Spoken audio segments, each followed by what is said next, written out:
Hello, degenerates, and welcome back to another theme park video. It's going to be number 2 on here.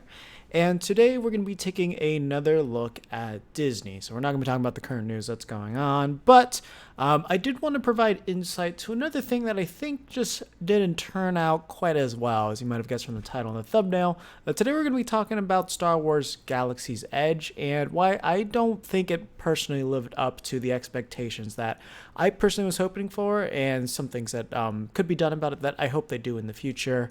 So we're going to be kind of doing an all-encompassing crash course on everything Star Wars Galaxy's Edge. Just full disclaimer right now, before we do continue on, I have not gone on Rise of the Resistance yet. Unfortunately, it just has never lined up at a time where I had a pass where I could go and everything. So unfortunately, I have not experienced what is supposed to be the best aspect of Galaxy's Edge. However, I do think, regardless if I had done it or not, is not going to change my opinion on the overall entirety of the land itself. I mean, obviously, it could make it a lot more positive, but it does not impact the experience of what it's like to be inside Galaxy's Edge, which is what I want to specifically talk about. So let's talk about what Galaxy's Edge right now is. So Galaxy's Edge is the most expensive land that Disney's ever created, and it's supposedly the largest one that they've ever done as well. I'm not sure if it was like just for the specific parks, like for sure in like Hollywood Studios, it's the largest part of the park. And I think they said for Disneyland as well, it's the largest one as well.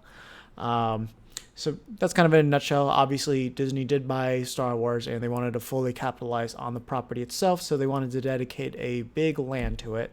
So it is set in the current trilogy, or the one that just finished with Rey, Finn, Kylo Ren, and all of them.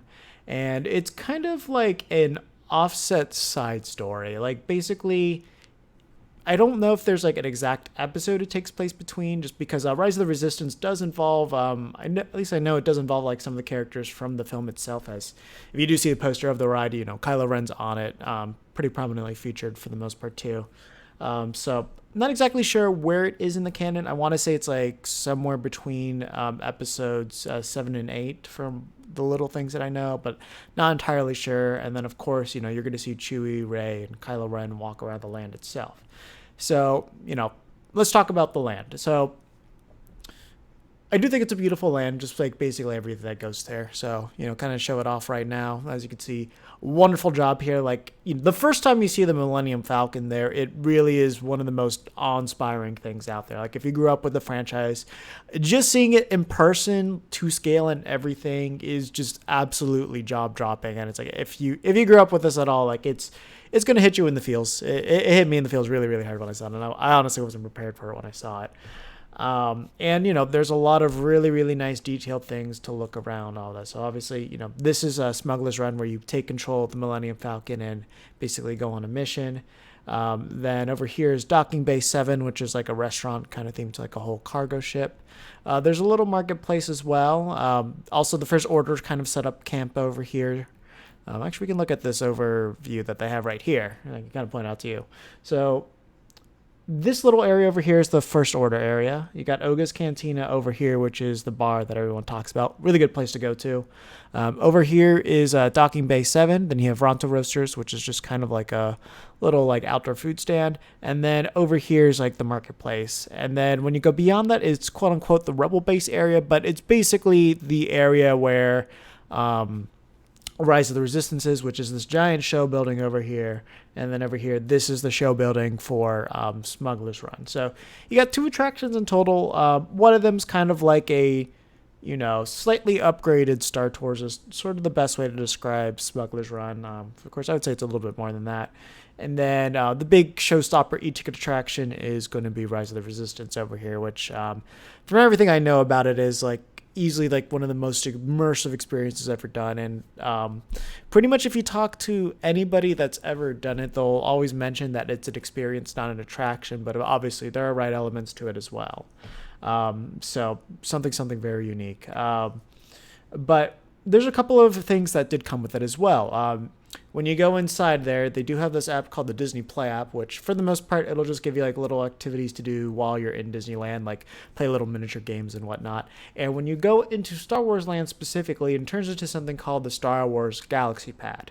When you're inside there, you can basically take sides of being part of the Resistance, part of the First Order, or you can kind of be a neutral party with the smugglers.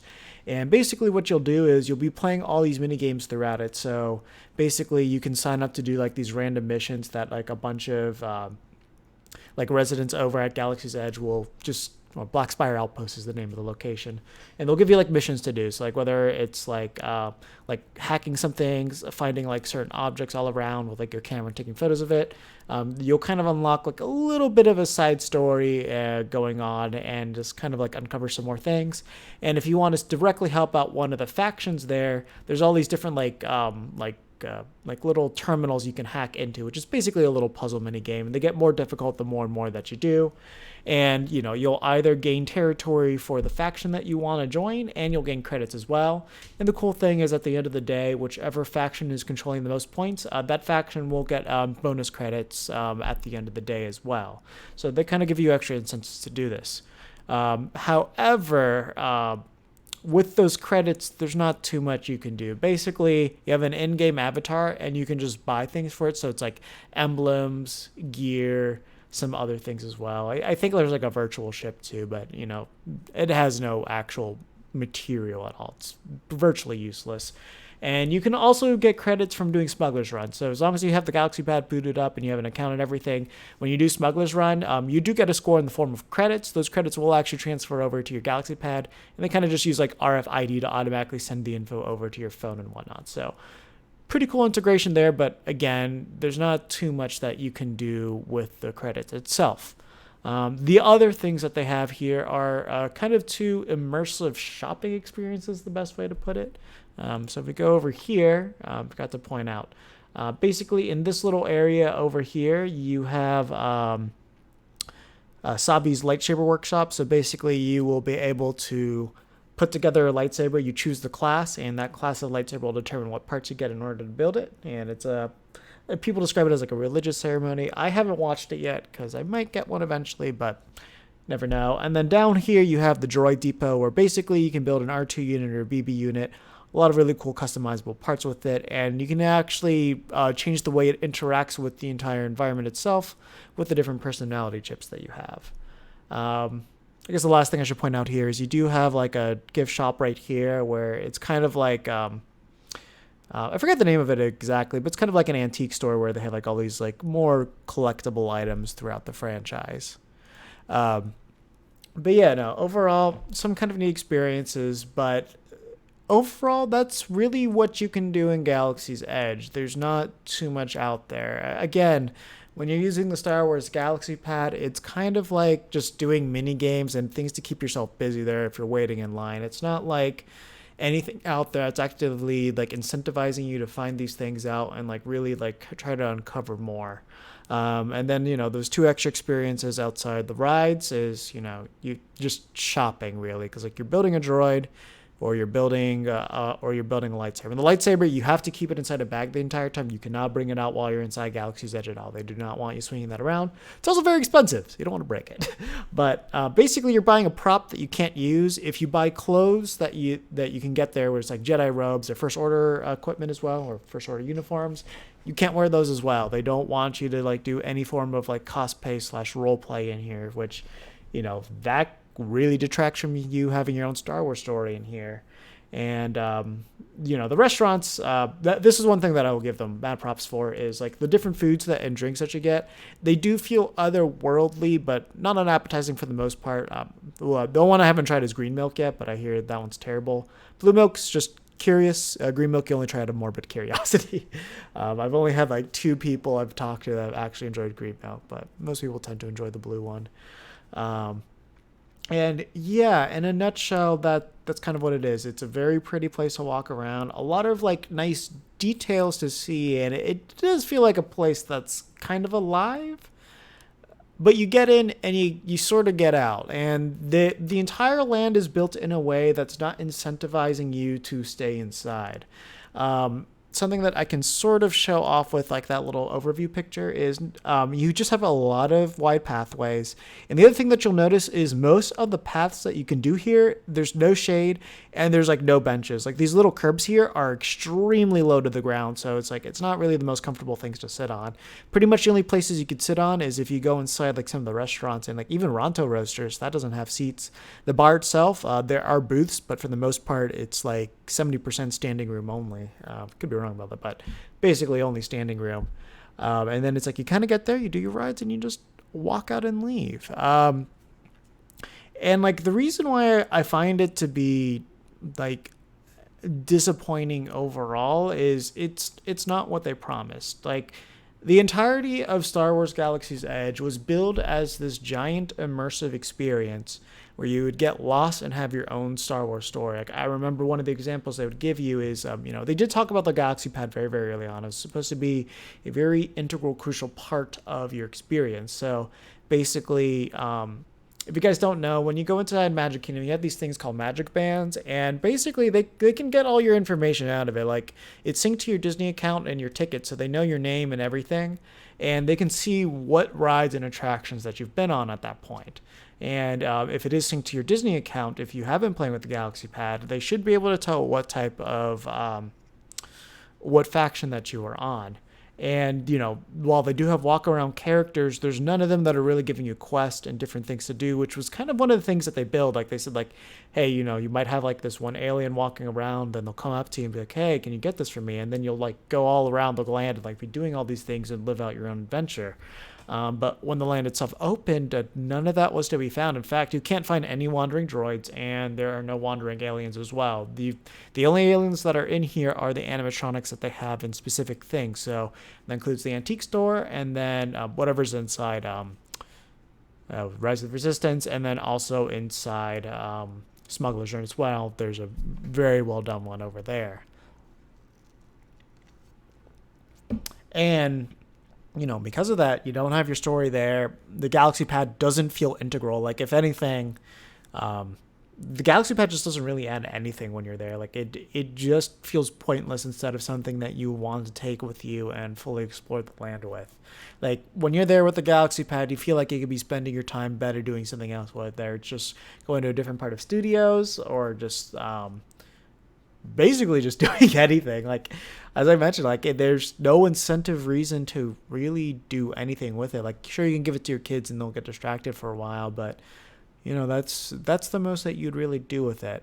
Something that's kind of odd when you do go into the land itself, which I'll try to find photos to really exemplify this, is when you go to a lot of areas, to kind of like reinforce that whole like interactive thing, is that a lot of areas feel like stages. So this is a purposeful stage. Like Kylo Ren will walk out of here, and then you'll start wandering through the land.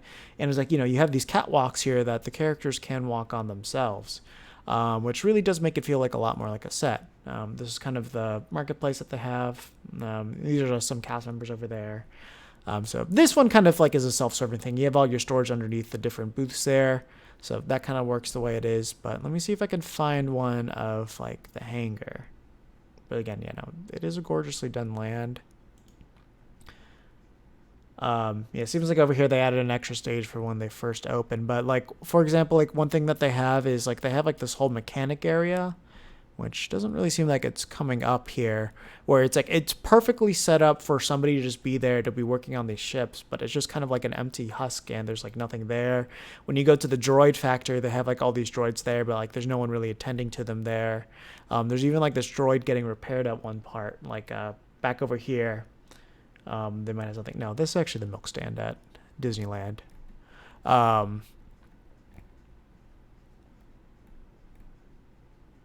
Yeah, unfortunately, it doesn't look like there's really any good photos of the areas that I want to talk about. So yeah, we'll just focus on my face. But yeah, when you go there, like they have like this whole like speeder repair shop there where there's nobody like really working on anything because there's nobody there. There's the whole droid depot where, of course, there's activity on the inside because that's where people are building droids. But on the outside, like, there's nobody fixing up the droids. There's this other one, too, kind of around the droid depot where they have, like, this stage. There's, like, a robot hanging, there's a droid hanging upside down, but, like, nothing's going on there. Like, it's a stage with nothing there. So when you're walking through all those parts of the land, it just feels like it's kind of empty. Like, something's missing there. Like, the thing that are supposed to give it life is just been like sucked out of it. Of course, you also have the rebels base too, and like I think that part's done fine. As you'll find like some rebels just kind of walking around there, like telling people things. But of course, because of the way the whole land is designed, there's not any quests or anything they can give you. It's just every now and then you'll walk around with Rey, or you'll walk around with like this main rebel character that they have. Unfortunately, I don't know her name, and you'll just kind of play around and do things, and that's really it. It's kind of like a mini show that they do. But it doesn't really add a lot to the whole immersion factor and all that. And kind of like to show you more about like what they were initially going for, we have all this concept art. So over here, you can see, the droids walking around. We have a lot of different like aliens walking around too. Over here, kind of like to show off like more what the shops were. It looks like they were intending to have like aliens to be a part of the shops too. Like this is what the milk bar generally looks like, but none of this interesting stuff is there. Like you just have regular people working there, and then you just have like the milk up there on the side. Like as you can see, this one is like a little bit more accurate, but the droid here, that's not a part of it. And the thing that's so unfortunate about it is like they did build concept droids, like they were fully intending to roll them out, but for whatever reason, like maybe it was like a last minute decision or something like that, they just got cut out, and all the aliens got cut out too. This is something that hasn't been made yet. A lot of people are speculating that this might be part of the hotel at the moment. And this is sort of accurate to what the marketplace looks like, but obviously, we don't have anybody just like rolling out mats in the center, but that would kind of be a tripping hazard. So probably a better idea that they don't do something like that with the actual land itself. But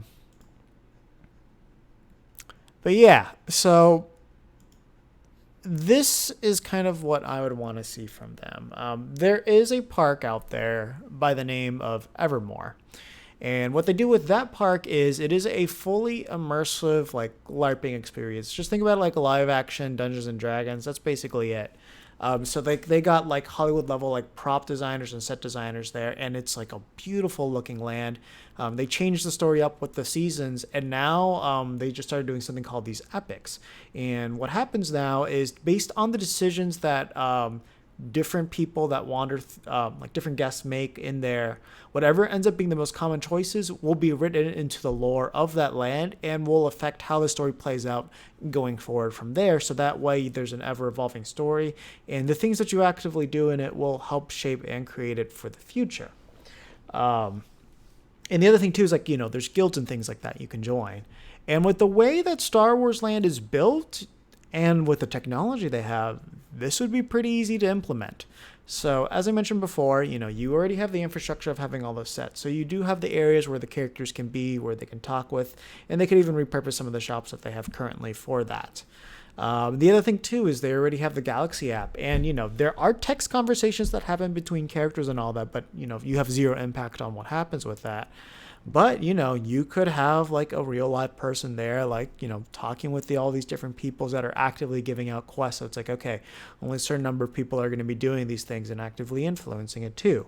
The other thing too is like, you could have credits be a part of the story as well. Like, let's say you need to pay somebody off or you need to buy something with it.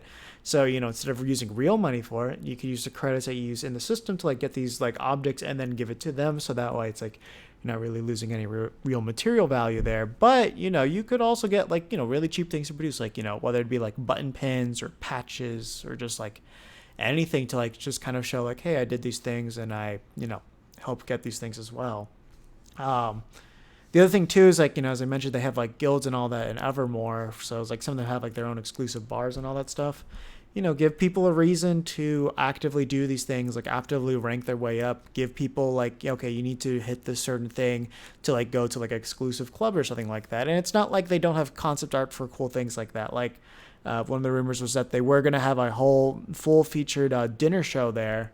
But the rumor is now that it may be part of whatever's going to the hotel, because obviously this has not been built into Galaxy's Edge. And if they do intend to do it, the thing that's left for Star Wars is going to be the Star Wars Hotel, which, hopefully they do it, because this thing looks like it'd be really neat. Like a Cirque du Soleil with Star Wars, who wouldn't want that?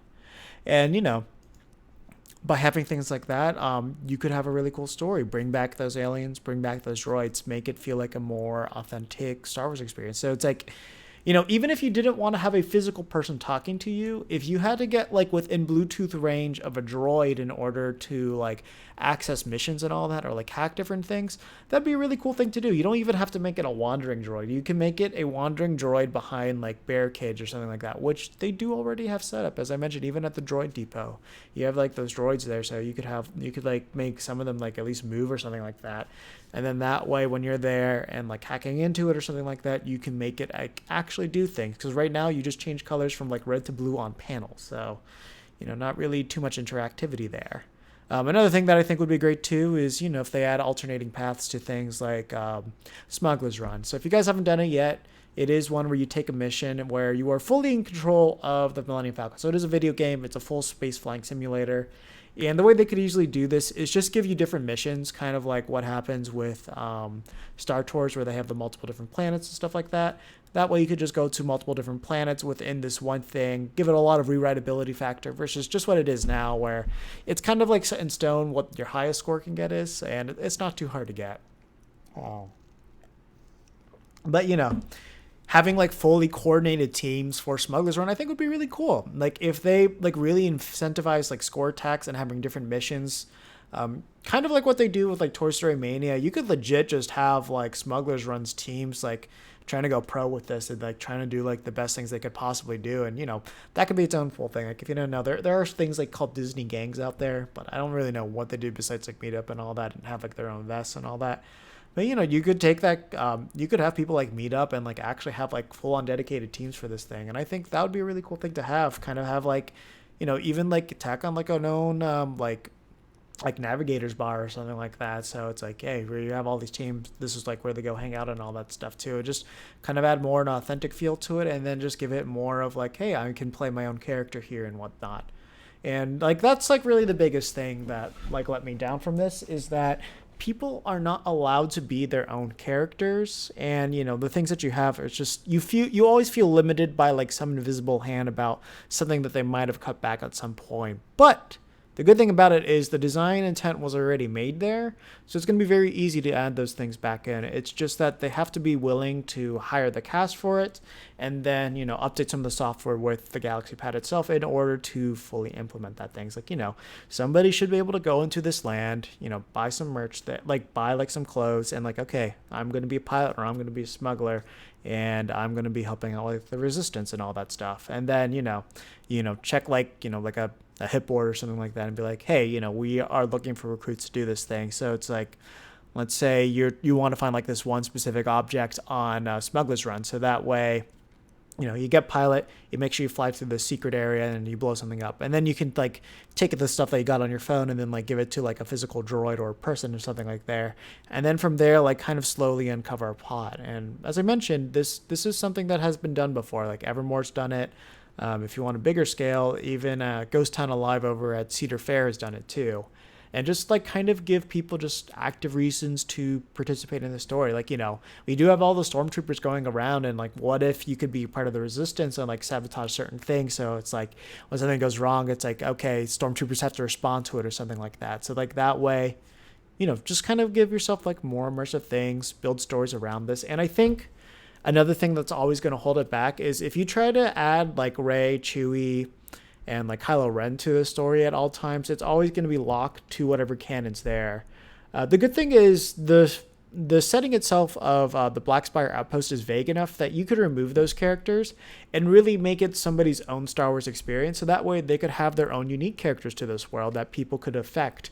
And, Disney could even have like their own website where they update the story of what's currently going on in Black Spire Outpost. And that could affect what's going on in Smuggler's Run. Not sure if they could do that for Rise of the Resistance because I haven't done that yet. And I think it's kind of set in stone with the characters they have there. But if you could have an ever-growing and evolving story with what you have in your Galaxy Pad, the characters that are there, and help contribute to an ever-growing narrative, it would give people an incentive reason to go back there. Probably buy some merch because it could change out with what's going on in the world and whatnot. And that could also affect the food too. So that could also affect reasons to go back for that. Have your own Star Wars festivals going on there too. And, just adding that extra layer of immersion where, it does require a lot of talented people and it's going to require certain resources for it. But I think it's a really much easier, more cost effective thing to do versus just building a brand new land and all that. It's this is the most expensive land that they have. And, there's just ways that they could fully utilize it more and really just give the experience that people were really looking for as Star Wars fans or just fans of immersive experiences in general, which is kind of the reason why you go to Disney. You go there to kind of get lost in your own world and your own story and just kind of feel like you're away from everything for a little bit. And I think by doing those changes like that, I think they could really hit it out of the park and it would be one of the best lands out there. Obviously, that doesn't address the whole shade aspect and no place to sit down and kind of relax. That's something that I have to address too. But I think if they did all those things, this could easily just be the best part of the entirety of Disney if they really did it well. But that's just my opinion on the whole matter. Please tell me, you guys, for you theme park fans out there, what are your thoughts? What are your opinions? Do you like Galaxy's Edge on it as it is? Do you wish that they did more? Do you think it's perfect? Do you think or do you hate it? Let me know down below. Do you like the shops that they have? Do you like the merchandise that you can get? Do you like the lightsaber experience? Do you like the droid experience? Do you like Smuggler's Run? Do you like Rise of the Resistance? Were you disappointed? Were you not? Like, comment, subscribe, all those other wonderful things. We're going to be doing more of these videos. I'm definitely going to be trying to do more comparative analysis things in the future, but it's it is going to require me to go through a lot more media versus these on-tangent rants that I do, just because there's a lot more things. Things I want to talk about is kind of retheming that has gone on in Universal, and I also do want to talk about comparisons between two particular rides in Disney and Universal. They're very similar, but I don't know. So I don't really want to mention with that. So, if you made it to the end of this video, thank you guys so much for watching and tuning in. Got a lot more things coming about theme parks, just because I am trying to get back more into the groove of things with this, analyze, and do my own work with them. And, keep you updated on everything that's going on with that. So, until then, take care of yourselves until the next one.